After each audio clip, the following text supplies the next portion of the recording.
Hi everybody and welcome to the Rowe Real Estate Channel. I'm Kevin Rowe and we're your go-to real estate team here in the Chicago area. Today we're going to dive into a topic that every home buyer needs to master, and that's how to negotiate the best deal. Now, a successful negotiation can make a significant difference in your home buying journey and also in the long-term outcome of your owning that home. So let's get started. Now, the first step is do your research. It's important that you understand the trends in the Chicago real estate market, and not just the trends in the Chicago market, but the specific trends in the area that you're interested in. And that's literally getting down to the subdivision or the neighborhood, or even in the city, the street. Now, it's important that you look at the town or the neighborhood or the subdivision, or if you're in the city, even the street. Now, this knowledge is going to empower you in making a strong, compelling offer, but also making sure you don't overpay. You're going to want to look at the overall trends over the last few years so that you can get a sense if real estate is flat, going up, or going down.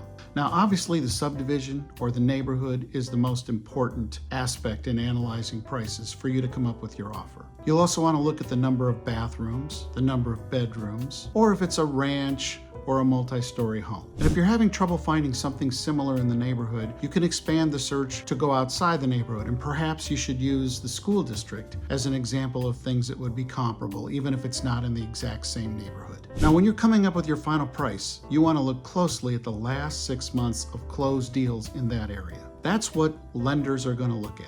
And you're also going to want to make sure you take a look at all the things on the market to determine if the market's got a lot of inventory or if this thing is really a needle in a haystack or a gem that's going to probably go close to list or even above list price. Now, obviously, before you write the offer, you want to make sure that you've set a budget and that you know what you can spend. Knowing your financial limits are a key ingredient in setting a price that you can afford. And it's important when you set a price that you kept a little money on the sidelines to handle any repairs or any customization of that home once you buy it that you're going to want so it fits your needs perfectly. And if it's your first home, don't forget there's going to be a lot of things that you need to buy that you need to make sure you're counting on, such as a lawnmower, hoses, tools. Those are all vital things that you're going to need right away. And you're going to need to make sure you've kept enough money to handle buying those. Now, once you've got the price set, it's important to think about all the other elements that are important as part of your overall offer. And you're going to want to think about this from the standpoint of the seller's point of view. You want to try to understand the seller's motivations and the things that are important to them other than price in selling the home. So this means not only considering the price, but things like the closing date,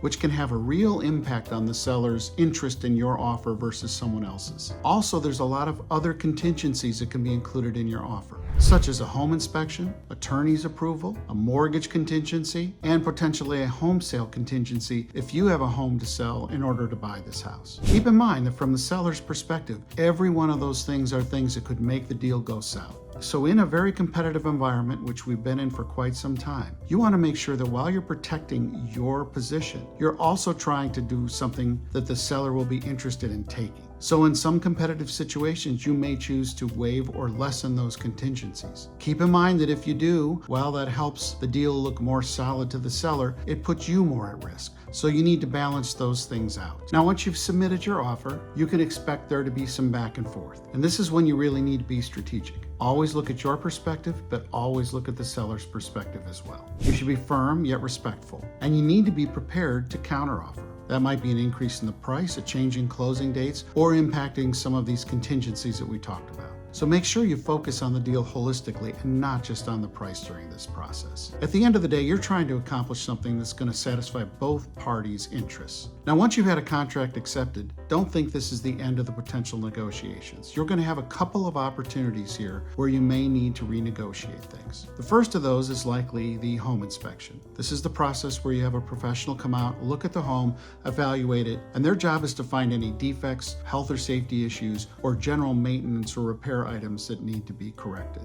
Now, keep in mind that any home is going to have items, even if it's in immaculate shape. What we're seeing today with people paying high prices for homes is they're expecting almost perfection. And they're often going in with laundry lists of items that need to be corrected. And this is causing deals to fall apart. Now, the National Association of Realtors has said that the failure rate of deals falling apart after a contract gets signed is in the 22 to 25% range.